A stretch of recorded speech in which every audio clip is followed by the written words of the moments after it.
அனைவருக்கும் வணக்கம். ஒரு அழகான கிராமத்தில் பச்சை நிற போர்வை போத்துனது போல ஒரு சிறிய மலை. அந்த மலையின் நடுவில் வெண்மை நிற பால் பொங்கி வழிகிற போல ஒரு அருவி. அந்த அருவியை தொடர்ந்து ஓடும் ஆறு. அந்த ஆற்றங்கரைக்கு இருபுறமும் மரங்களும் செடிகளும் படர்ந்து இருக்க நடுவே ஒரு பாடசாலை ஒன்று இருந்தது. அந்த பாடசாலையின் தலைமை குரு ஒவ்வொரு நாளும் அனைத்து சீடர்களுக்கும் ஒரு குட்டி கதை மூலம் அறிவுரைகளை வழங்குவார்.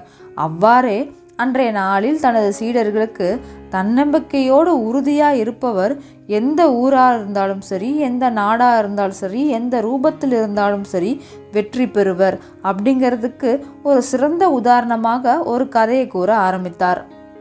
முன்னொரு காலத்தில் ஒரு அறிஞர் தன்னோட ஆராய்ச்சி பற்றிய நூல் ஒன்றினை எழுத ஒரு அமைதியான இடத்தை தேடிக்கொண்டிருந்தார். அப்போ ஒரு பள்ளத்தாக்கு ஒன்றை கண்டுபிடித்தார். அந்த இடம் ரொம்ப அமைதியாக நிசப்தமாக இருந்துச்சு. அந்த இடத்துல அமர்ந்து தனது நூலை எழுத ஆரம்பித்தார். ஆனால் அது அரக்கர்களுடைய பள்ளத்தாக்கு.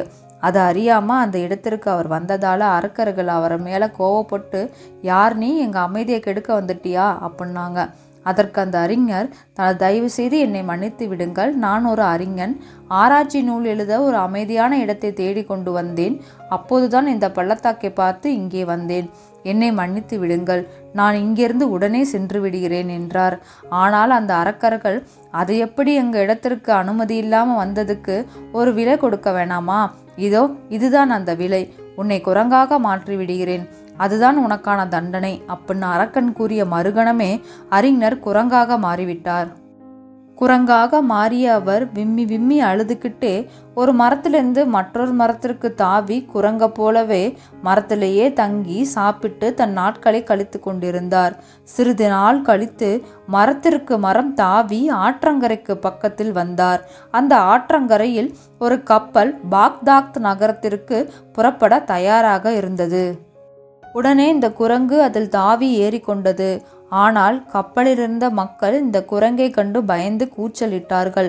குரங்கை வெளியே அனுப்புங்கள், இல்லை என்றால் கொன்று விடுங்கள் என்று கூச்சலிட்டார்கள். கப்பலோட தலைவனோ இந்த குரங்கிற்காக வருத்தப்பட்டு சொன்னார், வேண்டாம் வேண்டாம், இந்த விலங்கு நம்புடனே வரட்டும், யாருக்கும் எந்த தொந்தரவும் தராது, நான் பொறுப்பேற்றுக்கிறேன் அப்படின்னு சொன்னார். இந்த குரங்கு அறிஞரோ கப்பல் தலைவனுக்கு நன்றி உடையவனா எப்பயும் கப்பல் தலைவனுக்கு பக்கத்திலேயே இருந்துச்சு. அப்படி ஒரு நாள் பாக்தாத் பட்டணத்தில் ஒரு செய்தி பரவியது. அரசனுக்கு ஆலோசனை கூறுபவர் இறந்து விட்டதாகவும் அந்த இடத்திற்கு தகுந்த ஆளை தேர்ந்தெடுக்க விரும்புவதாகவும் அறிவித்தார் அந்த நாட்டோட அரசர். இப்பதவியை விரும்புவோர் ஏதேனும் ஒரு செய்தியை தகுந்த முறையில் கட்டுரையாக எழுதி அனுப்பலாம். அவற்றுள் எது மிகவும் நன்றாக உள்ளதோ அதை எழுதியவர் ஆலோசகராக தேர்ந்தெடுக்கப்படுவார் என்று அறிவிக்கப்பட்டது. இதை அறிந்த இந்த குரங்கு அறிஞரோ தானும் ஒரு கட்டுரையை எழுதி அனுப்பினார். ஆனால் அரசனுடைய சேவர்களும் மற்றவர்களும் நகைத்தனர். இங்கே பாருங்க வேடிக்கையை, இந்த குரங்கு அரசருக்கு ஆலோசகராக ஆக போதாம் அப்படின்னு கேலி செஞ்சாங்க. எல்லாருடைய கட்டுரையும் அரசரிடம் எடுத்து செல்லப்பட்டது. அரசர் எல்லா கட்டுரையும் படித்தார். அனைத்து கட்டுரைக்கு நடுவில் குரங்கோட கட்டுரை சிறந்ததுன்னு தேர்ந்தெடுத்தார் அரசர். இந்த முறை கட்டுரை எழுதினது யாரு அப்படின்னு அரசர் வினாவினார். அரசனுடைய சேவர்கள் அந்த குரங்கை பற்றி சொல்லி, நம்முடைய அரசவைக்கு ஒரு குரங்கு ஆலோசகராக எப்படி வர முடியும் அப்படின்னு கேள்வியும் எழுப்புனாங்க. ஆனால் அரசரோ அதெல்லாம் காதில் வாங்காமல், நேர்முக தேர்விற்கு அந்த குரங்கை வர சொல்லுங்க அப்படின்னு சொன்னார். அந்த குரங்கு அறிஞர் நல்ல கம்பீரமாக உடையணிந்து குதிரை மேலே ஏறி நாட்டிற்குள் ஊர்வலமாக வந்து அரசரை சந்தித்தார். அரசவையில் அவரிடம் நிறைய கேள்விகள் கேட்கப்பட்டன. அவர் எல்லா கேள்விகளுக்கும் அறிவுபூர்வமான சரியான விடைகளை கூறினார். அரசருக்கு அவரை ரொம்ப பிடிச்சிருச்சு. ஆனால் அங்கே இருக்க மந்திரிகள் அரசரை தடுத்தாங்க. ஒரு குரங்கு தலைமை ஆலோசகராக எப்படி ஆக முடியும் அப்படின்னாங்க. அரசரோ தீர்மானமாக இருந்ததால் குரங்கையே தலைமை ஆலோசகராக நியமித்தார். அரசருடைய புதல்வி, நாட்டின் இளவரசி. இந்த குரங்கு உண்மையில் குரங்கு இல்லை, ஏதோ அரக்கர்களின் மாயத்தால் இவர் இப்படி மாறியுள்ளார் என்பதை அறிந்தாள். அவளும் மந்திர வித்தைகளை கற்றவள் என்பதால் சுலபமாக குரங்கை மனிதனாக மாற்றினாள்.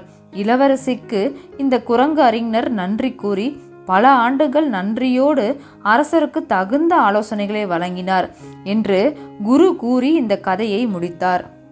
ஆமாங்க, அந்த காலத்தில் மட்டும் இல்லை, எந்த ஒரு காலத்திலையும் தன்னம்பிக்கை மற்றும் மன உறுதியோடு போராடுபவர் உலகில் எந்த மூலைக்கு போனாலும் போற்றப்படுவார்கள் என்று கூறி நானும் இந்த கதையை முடிச்சுக்கிறேன். அடுத்த ஒரு நல்ல கதையில சந்திப்போம். நன்றி, வணக்கம்.